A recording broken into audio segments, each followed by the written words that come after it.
The rain hammered against the windows of the small coffee shop in downtown Seattle as Maya Chen sat in the corner booth, her fingers wrapped around a steaming cup. To anyone watching, she looked like just another tired office worker grabbing caffeine before heading home. Her simple black blazer and worn jeans gave no hint of the deadly skills hidden beneath her quiet exterior. She had been tracking Marcus Kane for 3 weeks now. The decorated Navy SEAL turned private military contractor had been selling classified information to foreign buyers, and Maya's handler had made it clear this mission was top priority. What made it personal was that Kane's betrayal had cost the lives of 12 operatives, including someone Maya had once called a friend. Maya glanced at her watch. Kane would be arriving at the hotel across the street in 10 minutes for a meeting with his latest buyer. She had planned every detail of the intercept, from the route she would take through the hotel's service corridors to the exact spot where she would confront him. But as she prepared to leave, the coffee shop door chimed, and everything changed. Marcus Kane walked in, his broad shoulders filling the doorframe. Even in civilian clothes, his military bearing was unmistakable. He was taller than his photos suggested, with graying hair at his temples and cold blue eyes that swept the room with practiced efficiency. Maya kept her head down, pretending to read her phone while her pulse quickened. Kane ordered a black coffee and chose a table near the window, apparently waiting for someone. Maya realized this wasn't part of his known schedule. Her carefully laid plans were now useless, but opportunity had walked right into her lap. She needed to adapt quickly. Standing slowly, Maya made her way toward the restroom, which required passing Kane's table. As she drew near, she deliberately stumbled, spilling her remaining coffee across his lap.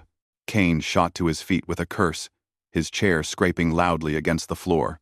"I'm so sorry," Maya exclaimed, grabbing napkins from nearby tables. "Let me help you clean that up." She began dabbing at the stain while Kane stood rigid, clearly annoyed but trying to maintain composure in the public space. "It's fine," Kane said tersely, but Maya could see the anger building in his eyes. She pressed closer, using the cleaning motion as cover to plant a small tracking device in the inner pocket of his jacket. Her fingers worked with the precision of years of training, but Kane was no ordinary mark. His hand suddenly clamped down on her wrist like a steel trap. "What exactly do you think you're doing?" His voice was low and dangerous, and Maya realized her cover was blown. "I don't know what you mean," she said, trying to pull away. But Kane's grip tightened. Years of combat training had given him reflexes that few could match, and he had felt the subtle movement of her fingers near his pocket. "Wrong answer," Kane growled. Without warning, he twisted her arm behind her back and shoved her toward the rear of the coffee shop. The few other customers looked up in alarm, but Kane's commanding presence made them hesitate to intervene. Maya's mind raced as Kane forced her toward the shop's back room. She could break free easily enough, but doing so would reveal training that no ordinary civilian should possess. Her cover identity as Sarah Mitchell, insurance investigator, would be shattered. But if she didn't act soon, Kane might discover who she really was, and that would put not just her mission, but her life in danger. Kane kicked open the door to the storage room and pushed Maya inside, slamming it shut behind them. The small space smelled of coffee beans and cleaning supplies, lit only by a single harsh bulb hanging from the ceiling. "Start talking," Kane said, backing her against a wall of supply shelves. "Who sent you? CIA? FBI? Or are you working for one of my former business partners who thinks I owe them something?" Maya kept her expression confused and frightened, playing the innocent victim. "Please, I don't know what you're talking about. I just spilled coffee on you by accident. You're scaring me." Kane's laugh was cold and humorless. "Lady, I've been in this game for 20 years. I can spot surveillance from a mile away, and your little sleight of hand with my jacket wasn't as smooth as you think." He reached into his pocket and pulled out the tracking device, crushing it between his fingers. "So, I'll ask you one more time. Who are you working for?" Maya realized she was running out of options. Kane was clearly more paranoid and skilled than her intel had suggested. She could continue the charade, but he obviously wasn't buying it. Her handler had been specific about avoiding unnecessary complications, but Kane was about to become a very necessary complication. "You're making a mistake," Maya said quietly, her voice taking on a harder edge. "You should let me go and walk away from this." Kane stepped closer, invading her personal space. "Or what? You'll file a complaint with management?" His hand moved to his waistband, and Maya caught the glint of metal. He was armed, probably with a concealed pistol. The situation was escalating beyond what she could control, with words alone. "Last chance," Kane said, his voice dropping to a whisper. "Tell me who you are, or I'm going to assume you're here to kill me, and act accordingly." Maya met his gaze steadily, no longer bothering to hide the calculating intelligence in her eyes. "You really don't want to find out who I am, Marcus. Some doors, once opened, can never be closed again." The use of his name hit Kane like a physical blow. His eyes widened momentarily before narrowing to dangerous slits. "So you do know me. That confirms you're not just some random insurance investigator." His hand moved to his weapon, but Maya was already in motion. She grabbed a heavy jar of coffee grounds from the shelf beside her and swung it at Kane's head. He ducked, but the distraction gave her the split second she needed to slip past him toward the door. Kane lunged after her, his military training making him faster than most, but Maya had advantages he couldn't see coming. She spun and kicked, her heel connecting with Kane's solar plexus. He grunted and staggered back, surprise replacing anger in his expression. The kick had been precise, delivered with a power and technique that spoke of extensive martial arts training. No insurance investigator moved like that. Kane straightened slowly, reassessing his opponent with new respect and wariness. Well, looks like Sarah Mitchell isn't who she claims to be." He pulled his weapon, a compact Glock that he handled with practiced ease. "But whoever you are, you're not walking out of here until I get some answers." Maya raised her hands slowly, but her posture was far from defeated. "You're right about one thing, Marcus. I'm not Sarah Mitchell. But if you pull that trigger, you're going to learn exactly who you're dealing with. And it's going to be the last lesson of your life." The two operatives faced each other in the cramped storage room, years of training and experience creating a tension that seemed to crackle in the air between them. Kane had the weapon, but something in Maya's calm confidence suggested that might not matter as much as he thought. Outside, the rain continued to fall, and neither of them knew that this moment would change both their lives forever. Kane's finger tightened on the trigger as he made his decision. Whatever game they were playing was about to become deadly serious, and only one of them would walk out of that room with their secrets intact. The silence in the storage room stretched for what felt like hours, but was probably only seconds. Kane kept his weapon trained on Maya, while she remained perfectly still, her hands raised but her stance ready for action. The harsh light from the single bulb cast sharp shadows across both their faces, highlighting the tension that filled the small space. "You know what I think?" Kane said, his voice steady despite the adrenaline coursing through his system. "I think you're here to eliminate me." Someone finally decided that Marcus Kane knew too much and needed to be permanently silenced.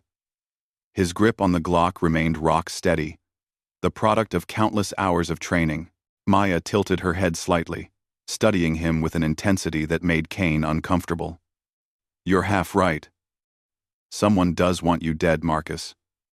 But it's not why you think, and I'm not here as your executioner. Then why are you here? To save your life." Kane's laugh was bitter. "Right. And I suppose you're going to tell me that everything I think I know is wrong. That I'm actually the good guy in some twisted spy novel?" Maya lowered her hands slowly, ignoring the way Kane tensed. 3 weeks ago, someone put a contract on your head. A very expensive contract. The kind that attracts the best killers money can buy. My organization intercepted the communication, and I was sent to find you first."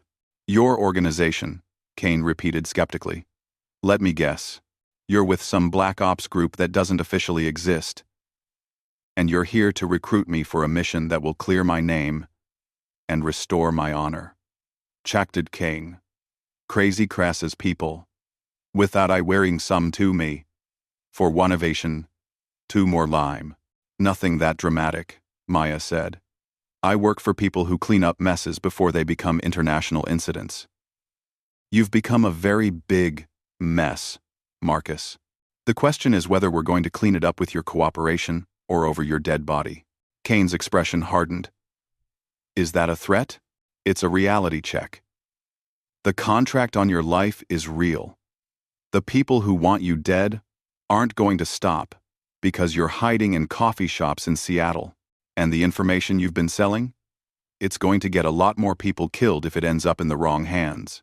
For the first time since entering the storage room, Kane's certainty wavered. How do you know about the information? Maya reached slowly into her jacket pocket, moving carefully to avoid triggering Kane's combat reflexes. She pulled out a photograph and held it where he could see it. The image showed a dead man in military fatigues, lying in what appeared to be a desert environment. Recognize him? Maya asked. Kane's face went pale. That's Lieutenant Colonel James Morrison. He was killed 6 months ago in Syria. IED attack. Wrong. Morrison was executed by enemy forces who knew exactly where his patrol would be and when. They knew because someone sold them detailed intelligence about coalition movements in that sector. Maya's voice was cold and factual. Morrison was married with 3 kids. The youngest just turned 7. Kane stared at the photograph, his weapon wavering for the first time. You're saying that my information got Morrison killed? I'm saying that Morrison was the first. 12 more died over the following months, all because someone was feeding operational intelligence to hostile forces. The pattern was clear enough that it triggered an investigation, which led us to you. Kane lowered his weapon slightly, confusion replacing anger in his expression. That's impossible. I never sold operational intelligence. My buyers were only interested in equipment specifications and training protocols. Nothing that could compromise active missions.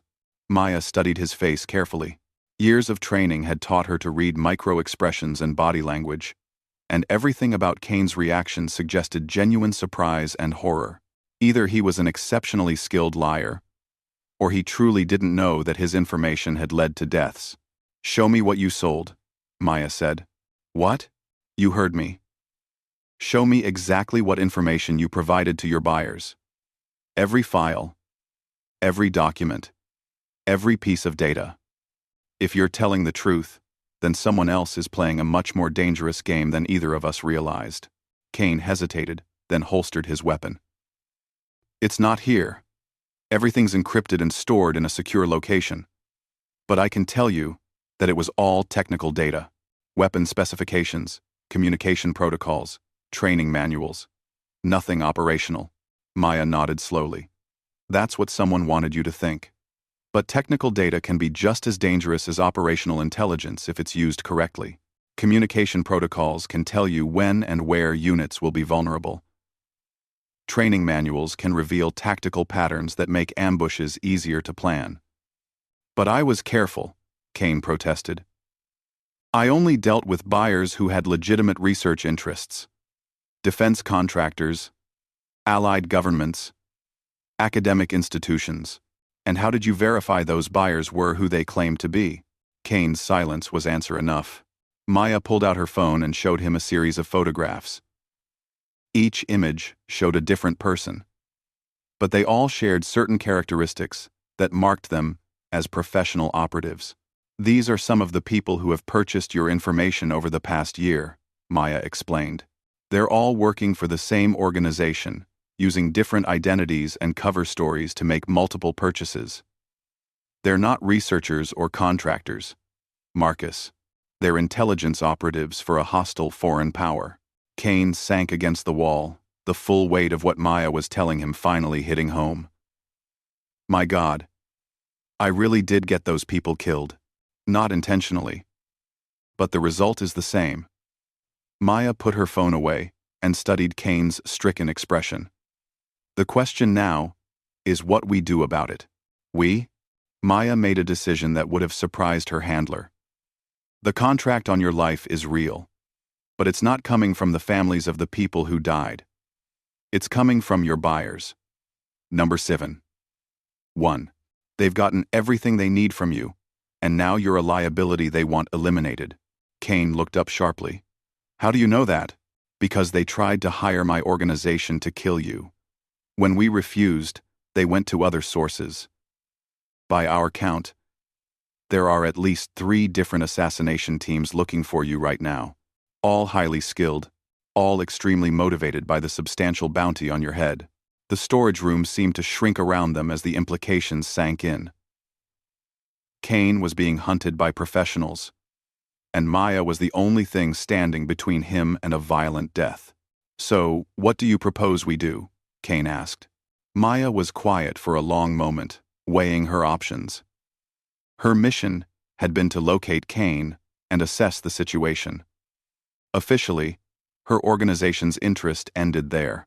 But standing in this storage room, looking at a man who had been manipulated into treason and was now marked for death, she found herself making a choice that went beyond her orders. We're going to find the people who used you, Maya said finally. We're going to get the stolen intelligence back, and we're going to make sure they can't use it to kill anyone else. Kane stared at her. Why would you help me?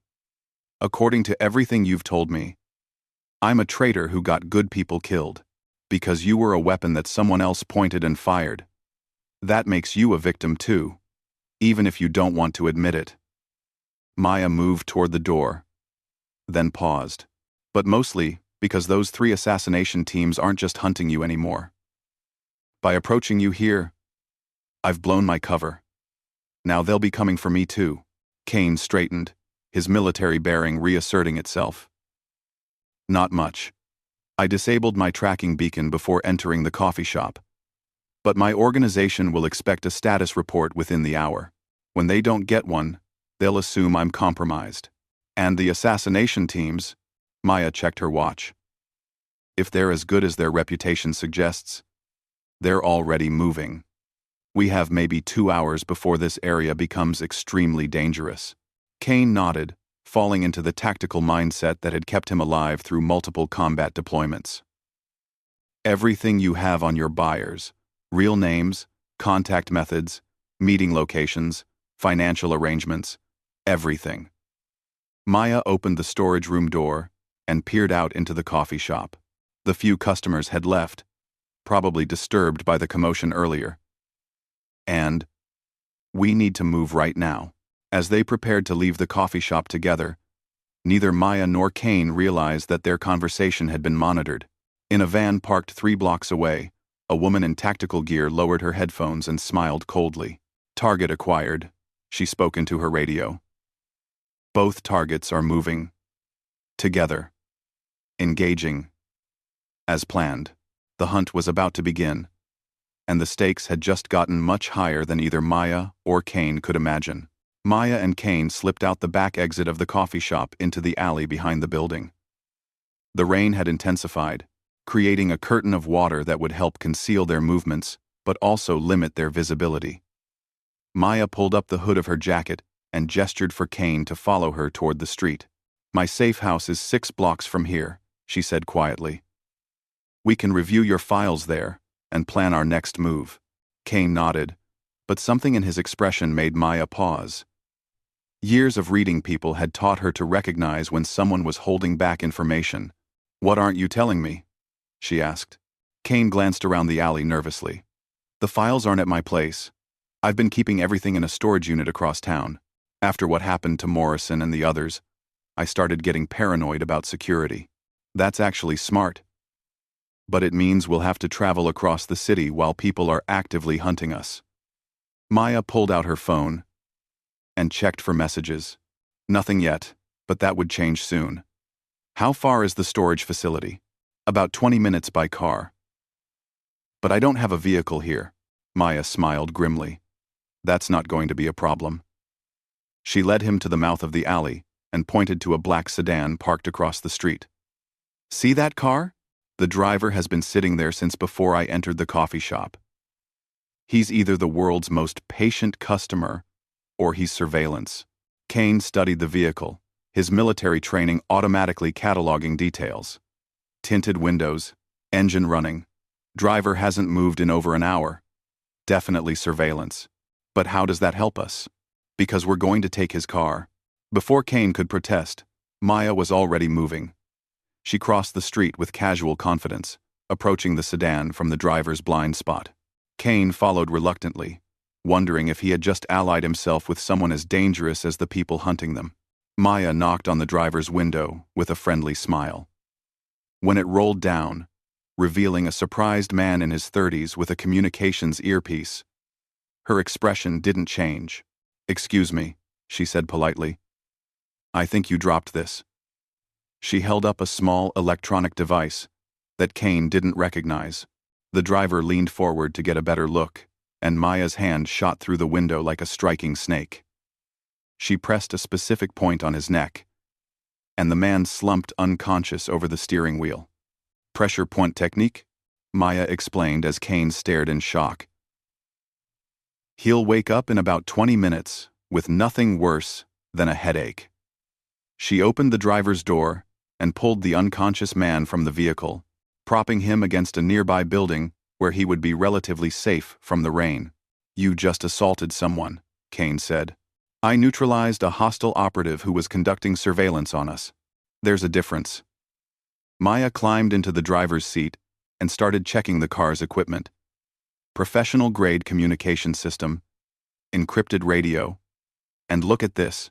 She held up a tablet computer that had been mounted on the dashboard. The screen showed a detailed map of the area, with several red dots marking different locations.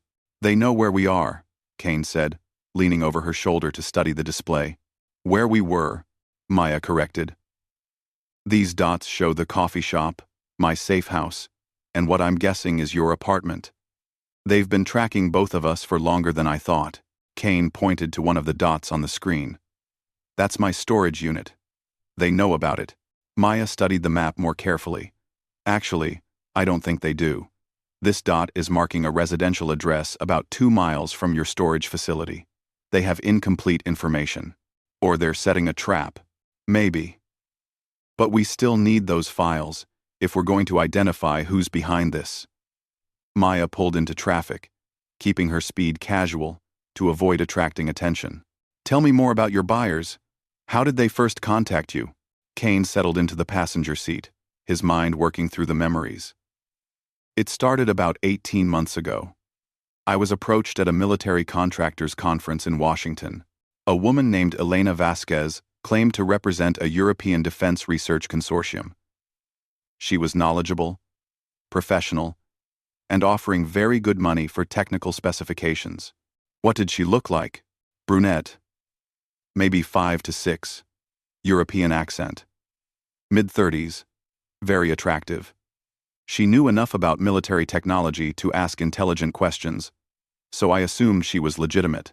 Maya nodded, filing the description away. "How many times did you meet with her?" 3 times in person over 6 months. After that, all our communications were electronic. She would send requests for specific types of information. I would provide what I could, and payment would arrive in an offshore account within 24 hours. Always the same account? No, that was part of what convinced me she was legitimate. The payments came from different sources each time. Banks in Switzerland, the Cayman Islands, Singapore. I thought it was just good financial practices to spread the transactions around. Maya turned onto a busy avenue, using the traffic to mask their movement. It was good tradecraft. Multiple financial sources make it harder to trace the money back to a single organization. They drove in silence for several minutes, both lost in thought. Kane was grappling with the realization that his greed and naivety had made him a pawn in someone else's deadly game. Maya was trying to piece together the larger picture of what they were facing. "There's something else," Kane said finally. "Elena asked me once if I had any contacts in other branches of the military. She was particularly interested in anyone with access to operational planning or real-time intelligence." Maya's grip tightened on the steering wheel. "What did you tell her?" "That I didn't have those kinds of contacts. but she seemed disappointed, like she was hoping I could expand the scope of what I was providing. She was recruiting you to recruit others. This is bigger than just selling technical specifications. They were trying to build a network of sources inside the military. Kane stared out the rain-streaked window at the passing cityscape. How many other people do you think they approached? Quote, probably dozens. Cast a wide net, see who bites, then focus on the most useful sources. Maya checked the rearview mirror for signs of pursuit. The traffic behind them looked normal. But she knew that professional surveillance teams were experts at blending in. The question is whether we're dealing with foreign intelligence or something else. What else could it be? Private military corporations, criminal organizations, terrorist groups, anyone with enough money and motivation to buy classified information. Maya turned onto a side street, taking a circuitous route toward the storage facility. But based on the sophistication of their operation, I'd guess foreign intelligence. Onward. Kane was quiet for a moment, then said, there's something else I should probably mention. Maya shot him a sharp look. Now would be a good time to share everything you know. Elena mentioned once that she had a particular interest in anti-terrorism protocols and counterinsurgency tactics. She paid extra for anything related to those topics. That narrows it down. Most countries developing those capabilities are either allies or neutral parties. The ones who would pay black market prices for that information are limited to a much smaller group. Maya pulled into a gas station and parked where they could observe the surrounding area. We need to assume that every move we make is being monitored or anticipated. Kane looked around nervously. So what's the plan? We get your files, identify Elena and her organization, and then we make them wish they had never heard your name. Maya's voice had taken on a hard edge that made Kane realize he was seeing the real person behind the insurance investigator facade. But first, we need to deal with the immediate threat, which is? Maya pointed across the street to where a white van had just pulled into a parking lot. 3 people in dark clothing were getting out, moving with the purposeful efficiency of a tactical team. That, Maya said grimly. Kane watched as the 3 figures spread out, clearly coordinating their approach through hand signals. Professional military movement. These aren't street criminals or amateurs. No, they're not. Maya started the engine and checked her weapons. The shoulder holster under her jacket held a compact pistol, and she had various other tools concealed throughout her clothing. How are you armed? Kane patted his waistband. Just the Glock and 1 spare magazine. Then we don't fight. We run, get to your storage unit, grab what we need, and disappear before they can organize a proper search. Maya pulled out of the gas station, heading away from the approaching team. But Kane, yeah?